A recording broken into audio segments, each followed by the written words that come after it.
Doctors ಅಂತ ಬಂದಾಗ sir ಅವರಲ್ಲಿ ಎಂಥ ಒಂದು ಮನೋಭಾವನೆ ಇರಬೇಕು? ತುಂಬ ಪ್ರೊಫೆಷ್ನಲ್ ಆಗಿ ಅವ್ರ ಕರಿಯರ್ನ ತಗೋಬೇಕಾ, ಇಲ್ಲ ಒಂದು ಸೇವೆ ಮನೋಭಾವನೆ ಇರಬೇಕಾ ನಮ್ಮ ಸೊಸೈಟಿಗೆ? ಬಿಕಾಸ್ ಒಂದು ಕಾಲದಲ್ಲಿ ಡಾಕ್ಟರ್ ಅಂತ ಅಂದರೆ ದೇವರಂತ ಎಲ್ಲರೂ ನೋಡ್ತಾ ಇದ್ರು. ಅಲ್ಲ, ನಾನು ಕೇಳೋದು ಇಷ್ಟೇ, ಹ್ಞೂ ಸರ್ಕಾರದಲ್ಲಿ ನಿಮ್ಗೆ ಆಪ್ಷನ್ ಇದೆ.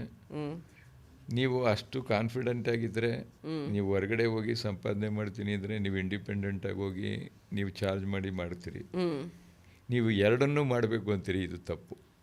ನೀವು ಗೌರ್ಮೆಂಟ್ ಕೆಲಸದಲ್ಲೂ ಇರಬೇಕು ಅಂತೀರಿ, ನೀವು ಅದನ್ನು ಮಾಡ್ತೀನಿ ಇದನ್ನು ಮಾಡ್ತೀನಿ ಅನ್ನೋದು ತಪ್ಪು ಅಂತ ಅನ್ಸುತ್ತೆ. ಹಾಂ, ಇಲ್ಲ ನೀವು ಪ್ರೊಫೆಷ್ನಲ್ ಆಗಿ ಹೋಗಿ, ಇಲ್ಲ ನೀವು ಸರ್ವಿಸ್ ಓರಿಯೆಂಟೆಡ್ ಆಗಿ ಹೋಗಿ ಅಂತ. ಅಲ್ಲ, ಸರ್ಕಾರದಲ್ಲಿ ಕೆಲಸ ಮಾಡಿದರೆ ಮಾಡಿ, ಅಲ್ಲೂ ಕೂಡ ಮಾಡಿ, ಇದನ್ನು ಪ್ರೈವೇಟ್ ಮಾಡ್ತೀನಿ ಅನ್ನೋದು ಒಳ್ಳೆಯದಲ್ಲ. ಆಮೇಲೆ ಸುಮ್ಮನೆ ಭಾಳ ಜನ ಏನಂತಾರೆ, ಎಲ್ಲನೂ ಇಂಟಿಗ್ರೇಟ್ ಮಾಡಬೇಕು ಅಂತಾರೆ, ಆಯುರ್ವೇದಿಕ್ಕು ಮತ್ತು ಭಾಳ ಕಷ್ಟ. ಯಾಕೆಂದರೆ ನೀವು ಯಾವುದರಲ್ಲಿ ಓದ್ತಿರೋ, ಯಾವುದರಲ್ಲಿ ನಂಬಿಕೆ ಇದೆಯೋ, ಅಂದರೆ ಇವತ್ತು ನೀವು ಎವಿಡೆನ್ಸ್ ಬೇಸ್ಡ್ ಇರ್ತದೆ, ಅಂದರೆ ನೀವು ಇನ್ವೆಸ್ಟಿಗೇಷನ್ ಮಾಡ್ತೀವಿ, ಅದಕ್ಕೆ ಫೀಚರ್ಸ್ ಇರ್ತದೆ. ಸುಮ್ಮನೆ ಕಾಮನ್ನಾಗಿ ಕೊಡ್ತಕ್ಕಂಥ ಎಲ್ಲರಿಗೂ ಒಂದೇ ಥರದ ಮೆಡಿಸಿನ್ನ ಕೊಡ್ಲಿಕ್ಕೆ ಸಾಧ್ಯ ಅಲ್ಲ. ಕರೆಕ್ಟು. ಅಂದರೆ ಇದು ಆಪ್ಷನ್ನೂ ಇದೆ, ಹಿಂದಿನಿಂದ ಮಾಡ್ಕೊಂಡು ಬಂದಿದ್ದಾರೆ ನೀವು.